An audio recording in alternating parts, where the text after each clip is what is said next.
ಉಳಿಸಲು ನೀವು ಮಾಡಬೇಕಾದದ್ದು ಇಷ್ಟೇ. ಅದೇನಪ್ಪಾ ಅಂತಂತಂದ್ರೆ ನಿಮ್ಮ ಕೈಲಾದಷ್ಟು ಸಹಾಯ ಈ ಚಾನಲ್ಗೆ ಮಾಡಿ ಹಾಗೂ ನಿಮ್ಮ ಧ್ವನಿಯನ್ನು ಕಾಪಾಡಿಕೊಳ್ಳಿ. ಎಲ್ಲ ಕಡೆ ಕುಡಿಯುವ ನೀರಿನ ವ್ಯವಸ್ಥೆ ಆದ್ರೂ ಆಗಬೇಕಾಗಿದೆ. ಯಾಕಂದ್ರೆ 2 ಡ್ಯಾಮ್ಗಳಿದ್ದಾವೆ, ಸಹಜವಾಗಿ ಕೇಳೋದು ಸಹಜ ಇದೆ. ಒಂದು ಇಳಕಲ್ ಡ್ಯಾಮ್ ಅದ, ಇನ್ನೊಂದು ಚಿರೋಳ ಅದ, 3 ನದಿಗಳಿದ್ದಾವೆ, ಯಾಕೆ ಮಾಡಲಿಲ್ಲ, ಕೆರೆಗಳಿದ್ದಾವೆ ಯಾಕೆ ಮಾಡಲಿಲ್ಲ ಅನ್ನುವಂಥ ಪ್ರಶ್ನೆಗೆ ಅವರೇ ಉತ್ತರ ಹುಡುಕಬೇಕೀಗ. ಯಾಕಂದ್ರೆ ಈಗ ಪ್ರಶ್ನೆಗಳಿಗೆ ಮೊದಲು ಗುರಿಯಾಗವ್ರನ್ನ ಕತ್ತಿ ಕುಟುಂಬದವರು.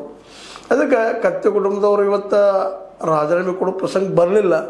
ಒಂದು ಬಂದಿದ್ರು ಕೊಟ್ಟಿದ್ರು ಭಾಳ ಚಲೋ ಇತ್ತು. ಯಾಕಂದ್ರೆ ಒತ್ತಡ ತಂದು ಈ ಕೆಲಸಗಳು ಆಗ್ಬೇಕು. ಈಗಾದರೂ ಆ ಸಮಯದಲ್ಲಿ ಆಗಿಲ್ಲ, ಯಾವ ಕಾರಣಕ್ಕಾಗಿಲ್ಲ, ಆಗಿಲ್ಲ, ಆದರೆ ಆಗಬೇಕಾಗಿದ್ದು ಆ ದಿಶೆಯಲ್ಲೇ ಕತ್ತಿ ಕುಟುಂಬದವರು ಒಂದು ಹೆಜ್ಜೆ ಹಿಂದೆ ಅಂತ ಹೇಳ್ಬೇಕಾಗಿದೆ. ಬಟ್ ಏನು ಅಮೀನ್ ಬಾಯಿ ಬಂದಿದ್ದಾರೆ, ರಾಜೇಶ್ ಅಮೀನ್ ಬಾಯಿ ಅವರು, ಇವ್ರ ನೇತೃತ್ವದಲ್ಲಿ ಇವೆಲ್ಲ ಈಗೇನು ಆಶ್ವಾಸನೆ ಕೊಟ್ಟಿದ್ದಾರೆ. ಹೆಚ್ಚು ಕಡಿಮೆ ಒಂದು 1,500-2,000 ಕೋಟಿ ರೂಪಾಯಿ ಇವೆಲ್ಲ ಇವು ಟೋಟಲ್ ಮಾಡಿದಾಗ ಆಗುವಂಥ ಸಾಧ್ಯತೆಗಳದ ಕಾರ್ಯಯೋಜನೆಗಳು ಅವುಗಳನ್ನು ಮಾಡಿ ತೋರಿಸಿದರೆ ಇದು ಕ್ರೆಡಿಟ್ ಸಹಜವಾಗಿ ಕಾಂಗ್ರೆಸ್ ಸರ್ಕಾರಕ್ಕೆ ಉಸ್ತುವಾರಿ ಸಚಿವರಿಗೆ ಹೋಗೋದ್ರಲ್ಲಿ 2 ಮಾತಿಲ್ಲ.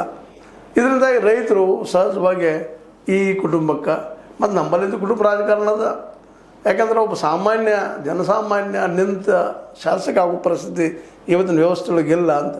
ಯಾಕಂದರೆ ಇವತ್ತು ಯಾವ ರೀತಿ ಖರ್ಚು ಆಗ್ತಾ ಇರ್ತದಂದ್ರೆ, ಒಂದು ಈ ಕ್ಷೇತ್ರಕ್ಕೆ MLA ಕ್ಷೇತ್ರಕ್ಕೆ 10-15 ಕೋಟಿ ತನಕ ಖರ್ಚು ಮಾಡುವಂಥ ಜನ ಇವತ್ತಿನ ಮುಂದೆ ಪಾಪ ಜನಸಾಮಾನ್ಯ ಪ್ರಾಮಾಣಿಕ ಎಲೆಕ್ಷನ್ ಗೆಲ್ಲೋ ಸಾಧ್ಯ ಎಲ್ಲೋದಕ್ಕೆ ಸ್ವತಃ ಶಶಿಕಾಂತ್ ಗುರೂಜಿ ಅವರು ಉದಾಹರಣೆ ಸಾಕ್ಷಿ.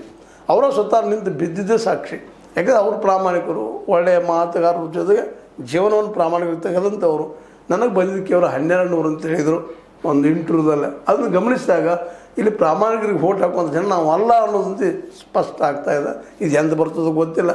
ಎಲ್ಲಿವರೆಗೆ ದುಡ್ಡು ತೊಗೊಳ್ಳಾರ್ದ, ಸಾರಾಯಿ ಕುಡಿಲಾರ್ದ, ಮತ್ತೇನು ತೊಗೊಳ್ಳಾರ್ದ ವೋಟ್ ಹಾಕುವಂಥ ಸ್ಥಿತಿ ಎಂದು ಬರ್ತದೆ ನಮ್ಮ ಜನರಲ್ಲಿ ಅನ್ನೋದು ಇವತ್ತು ನಾವು ಪ್ರಶ್ನೆ ಮಾಡಬೇಕಾಗ್ಯದ.